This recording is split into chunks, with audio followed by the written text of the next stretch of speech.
It's a wonderful idea to put this into the genre of good old-fashioned operas. Of course, it was written 100 years ago, so it really is an old-fashioned opera. But he was at such the cutting edge at the time. This year, I'm directing the Cunning Little Vixen, and in this case, I'm designing the costumes. Many people make the mistake of thinking that it's a children's opera because there are children in it. But it isn't a children's opera. It's about lust, it's about sex, it's about, you know, lost desires. It's about growing old and recognizing what happens after you die. Janacek is a very visual composer. It's a very, very cinematic opera. Even for people who haven't heard it before or don't know the piece, I think they are going to get into it very, very easily. And because it's just splendid music, you cannot resist enjoying it. Alan has talked about doing the Cunning Little Vixen for many, many years, and he told me to listen to it probably 3 or 4 years ago. He loves it because of its symphonic nature and the fact that the orchestration is so brilliant, and it shows off the orchestra as much as it does. And I love it because it's such a visualizable, you know, world. It is a story about a man who happens to be a forester, whose work consists mainly of, you know, keeping the poachers out of the forest. He catches a young vixen, and he takes her home and keeps her as a pet. But the children beat the vixen, and the wife says the vixen has fleas and you might as well shoot her, as it will make a nice fur. And finally, the vixen manages to escape, runs off back to the forest and has her life back. She falls in love with a beautiful fox and realizes that she's beautiful herself. And they have a lot of fox cub children. And then the poacher comes in the end. He shoots her and kills her. And that's not the end of the opera. There's this whole aria that the forester sings where it takes you from a place of kind of tragedy or potential tragedy to a place where you recognize that in fact the world goes on and there's a rejuvenation and the cycle of life. And when he embraces that, he realizes that even though he's an old man, he's at the end of his life, life will come again, maybe not his own, but life continues.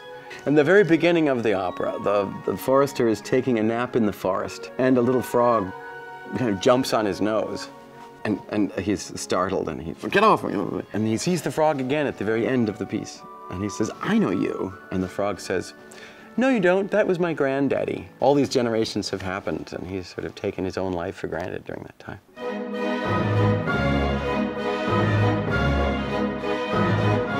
The idea is that when you walk into the lobby, you will be introduced to something like the sounds of the forest. We want to create that experience so that people really suddenly get this feeling of being in the middle of nature and not in the middle of New York City. There is a novelty in what we're doing in the sense that it's probably the first time it's being done with a symphonic orchestra on stage rather than a regular opera. It's always exciting to think that Avery Fisher Hall, which is a very classic concert hall, gets suddenly transformed for 4 or 5 nights. This year, I've decided to put the whole orchestra in a field of sunflowers, which is where the opera actually takes place. So here is Avery Fisher Hall, and here is the New York Philharmonic. Here is our walkway that takes you out into the audience. The performers will be able to sing from way out here, actually. And then right up here, this is a rather enormous scrim that is there to kind of create a quality of skyness, I suppose you could say, as well as be able to take the projection of the super titles. Janacek was a really unusual composer, I think. He had a friend who was a forester, and he spent a lot of time in the forest itself, kind of watching a fox den and watching all the animals run around and getting a sense for the rhythms, I think, of that kind of a forest. He wrote such an evocative score. It takes you from a place where you've been introduced to little beetles and characters you don't usually get a chance to see in the opera. A bunny, butterfly. It's just this festival of these forest creatures. It's almost angelic sound comes from the forest. It's some of the most beautiful music I think I've ever heard.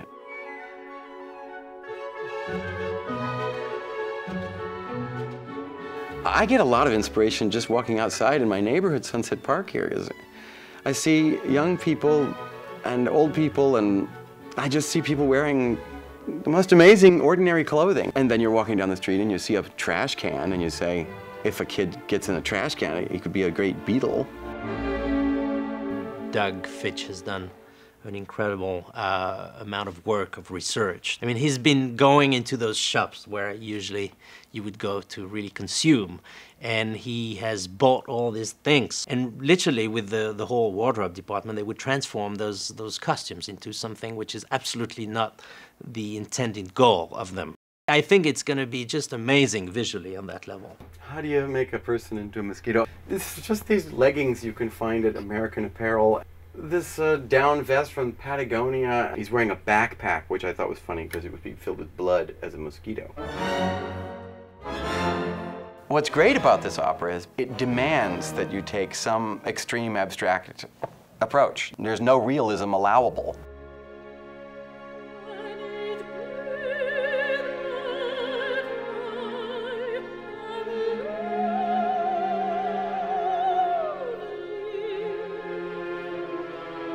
The New York Film and Alan are real risk takers, and I think it pays off, because when we work on this with Doug and productions like this, we are really able to pull things together that are usually not easily produced in regular institutions.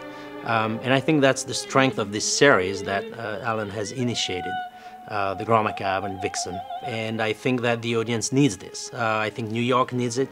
I think Grand Macabre revealed to be something exceptional just because there was so much risk taken, but in a good way, that it paid off. And I am pretty sure that Vixen is going to be a major event.